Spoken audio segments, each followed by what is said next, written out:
नमस्कार। बैडमिंटन ज्ञान के एक और वीडियो में आपका स्वागत है। मेरे कई प्रशंसकों ने मुझे कई बार मैसेज किया है कि मैं कुछ और वीडियो बनाऊं, तो आज बैडमिंटन स्ट्रिंग के ऊपर एक वीडियो लेकर मैं आपके सामने उपस्थित हूं। स्ट्रिंग जो है एक अनसंग हीरो है, यानी ऐसा नायक है जिसके बारे में कोई बात नहीं करता। सारा ग्लैमर हिस्से में आता है बैडमिंटन रैकेट के। सभी बात करते हैं बैडमिंटन रैकेट की कि कौन सा रैकेट सबसे अच्छा है, वो खिलाड़ी किस रैकेट से खेलता है, या जो खिलाड़ी अच्छा खेलता है उसके पास कौन सा रैकेट है, या मैं कौन सा बैडमिंटन रैकेट लूंगा। बच्चे तो अक्सर कलर के आधार पर ही रैकेट को चुन लेते हैं कि लाल रैकेट लेना है या नीला रैकेट लेना है, जबकि शटल कभी भी रैकेट से टकराती नहीं है। शटल टकराती है स्ट्रिंग से। स्ट्रिंग ही डिसाइड करती है कि शटल कैसा बिहेवियर करेगी, कैसा व्यवहार करेगी। शटल तेज जाएगी, धीमे जाएगी, जहां भेजना चाहते हैं वहां जाएगी, आपको शॉक लगेगा या आपकी बाजू पर जोर नहीं आएगा, सारी बातें स्ट्रिंग तय करती है। तो आज हम बात करेंगे कौन सी स्ट्रिंग है सबसे अच्छी। तो इस प्रश्न का उत्तर देने से पहले हमें यह भी जानना होगा कि स्ट्रिंग में कौन सी क्वालिटीज हम चाहते हैं। देखिए, किसी भी स्ट्रिंग में अलग अलग प्रकार की क्वालिटीज होती हैं, जैसे कि हिटिंग साउंड, उसकी आवाज कैसी है, ड्यूरेबिलिटी कैसी है, यानी कितने दिन वो चलेगी या उसमें टूटने की क्या संभावना है, शॉक एब्जॉर्प्शन, किस स्ट्रिंग से खेलने पर हाथ में वाइब्रेशन या झटका कम लगता है या ज्यादा लगता है, और रिपल्जन पावर, कि शटल उससे मारने पर कितनी दूर जाती है, या कंट्रोल, कि आप शटल को जहां भेजना चाहते हैं वही जाती है। तो अलग अलग खिलाड़ियों की प्राथमिकता अलग अलग होती है, लेकिन अधिकांश खिलाड़ियों की जो प्रायोरिटी है वो ये होती है कि उनके शॉट में पावर ज्यादा हो, यानी स्ट्रिंग में रिपल्जन पावर ज्यादा हो। तो अगर हम देखें कि रिपल्जन पावर सीधे सीधे जो जुड़ी हुई है वो स्ट्रिंग की थिकनेस से जुड़ी हुई है। जो मार्केट में ज्यादातर स्ट्रिंग आमतौर से बिकती हैं वो 0.65 mm से लेकर 0.7 mm तक की ज्यादातर बिकती हैं। लेकिन रिपल्जन पावर सीधे सीधे इस बात पर डिपेंड करती है कि स्ट्रिंग जितनी पतली होगी उसकी रिपल्जन पावर उतनी ज्यादा होगी। अगर हम योनेक्स में देखें तो उनकी जो एरोसोनिक नाम की स्ट्रिंग है वो सबसे पतली है 0.61 mm। सबसे पतली स्ट्रिंग मतलब पावर या रिपल्जन उसमें सबसे ज्यादा है। तो प्रश्न ये उठता है कि सब लोग उसी से क्यों नहीं खेल लेते जब ज्यादातर लोगों को पावर चाहिए। तो इसी से जुड़ा हुआ एक जो दूसरा बिंदु आ जाता है वो है ड्यूरेबिलिटी। जो स्ट्रिंग जितनी पतली होगी उसके टूटने की प्रायिकता उतनी ज्यादा होगी।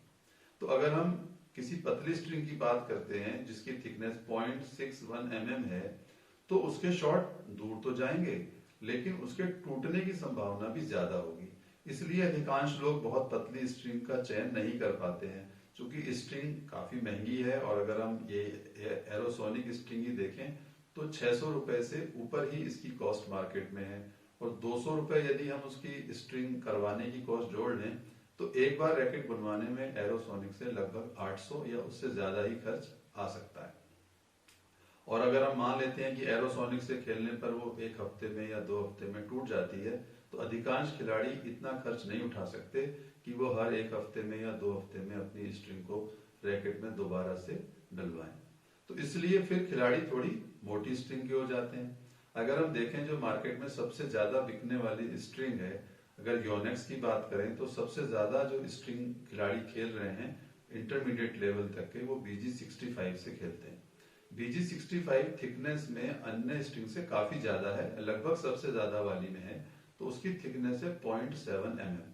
तो BG65 का चयन लोग इसीलिए करते हैं कि उसकी ड्यूरेबिलिटी बहुत ज्यादा है, वो बहुत दिन तक चलती है, तो पॉकेट के लिए पॉकेट फ्रेंडली है, उतना ज्यादा खर्चा उसमें नहीं होता है।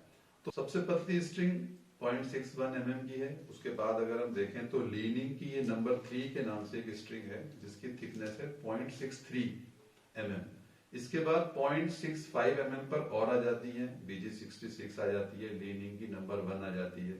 इससे थोड़ा सा ऊपर बढ़े तो BG66 अल्टीमैक्स 0.66 mm है, और लीनिंग की नंबर 1 बूस्ट आ जाती है, उसकी थिकनेस भी 0.66 mm है। थोड़ा और आगे बढ़ते हैं तो BG68 है, BG68 टाइटेनियम है, ये 0.68 mm में आ जाती है। उससे थोड़ा सा ऊपर बढ़ते हैं तो योनेक्स की नैनो जी है, नैनो जी 99, इसकी थिकनेस 0.69 mm है। और लीनिंग की अगर हम ये लीनिंग की देखते हैं नंबर 7, तो इसकी थिकनेस भी 0.7 mm है। और योनेक्स की जो सबसे लेटेस्ट स्ट्रिंग है स्काई आर्क, इसकी थिकनेस है 0.69 mm। तो आप समझ ही गए होंगे कि आपकी रिक्वायरमेंट किस प्रकार की है। यदि आप चाहते हैं कि ड्यूरेबल हो आपकी स्ट्रिंग, तो आपको थोड़ा थिकर साइड पे जाना होगा। और यदि आप मेरा सजेशन चाहते हैं तो मैं तो सजेस्ट करूंगा BG68 टाइटेनियम योनेक्स की, बहुत अच्छी ये स्ट्रिंग है ज्यादातर मामलों में। और बाकी BG65 टाइटेनियम, इसको भी आप ट्राई कर सकते हैं। लीनिंग की अगर हम देखें तो लीनिंग नंबर 1 और लीनिंग नंबर 1 बूस्ट, ये भी अच्छी स्ट्रिंग है। ये आप इसको कह सकते हैं मध्यम मार्ग, जिनमें ड्यूरेबिलिटी भी अच्छी है और पावर भी अच्छी है। इनको आप ट्राई कर सकते हैं, या बाकी जो आपके फ्रेंड्स यूज करते हो आप ट्राई करके देख सकते हैं आपको क्या अच्छा लगता है। और आजकल तो एक नया ट्रेंड भी है हाइब्रिड स्ट्रिंग का। हाइब्रिड स्ट्रिंग में ऐसा है कि जो ये रैकेट में जो वर्टिकल स्ट्रिंग है ये थोड़ी सी मोटी डाल दी जाती है, और जो ये क्रॉस स्ट्रिंग है ये थोड़ी पतली डाल दी जाती है। तो इससे उसके रैकेट के लिए जो पतली स्ट्रिंग है उसको थोड़ी ड्यूरेबिलिटी ज्यादा मिल जाती है, क्योंकि वर्टिकल स्ट्रिंग थोड़ी सी मोटी होती है। और योनेक्स ने एरोबाइट नाम से एक स्ट्रिंग निकाली है जो 2 हिस्सों में आती है। वर्टिकल के लिए थोड़ी थिकर है, क्रॉस के लिए थोड़ी पतली है। ये भी एक नया ट्रेंड है। और बाकी अगर आप और चाहें तो स्ट्रिंग के मैट्रिक्स आपको इंटरनेट पर मिल जाएंगे, स्ट्रिंग मैट्रिक्स करके। तो आप उसमें भी देख सकते हैं कि किस स्ट्रिंग में क्या क्वालिटी है, और आप ट्राई करके अनुभव से भी देख सकते हैं। और बाकी एक और एस्पेक्ट होता है स्ट्रिंग का, सॉफ्टनेस। जो खिलाड़ी वीक हैं, लड़कियां हैं, बच्चे हैं या बूढ़े हैं, जो ज्यादा हेल्दी नहीं है लेकिन बैडमिंटन का शौक रखते हैं, तो एक और स्ट्रिंग का एस्पेक्ट होता है शॉक एब्सॉर्प्शन। उसके लिए मैं आपको अलग से वीडियो में जानकारी दूंगा। फिलहाल आज के लिए धन्यवाद, नमस्कार।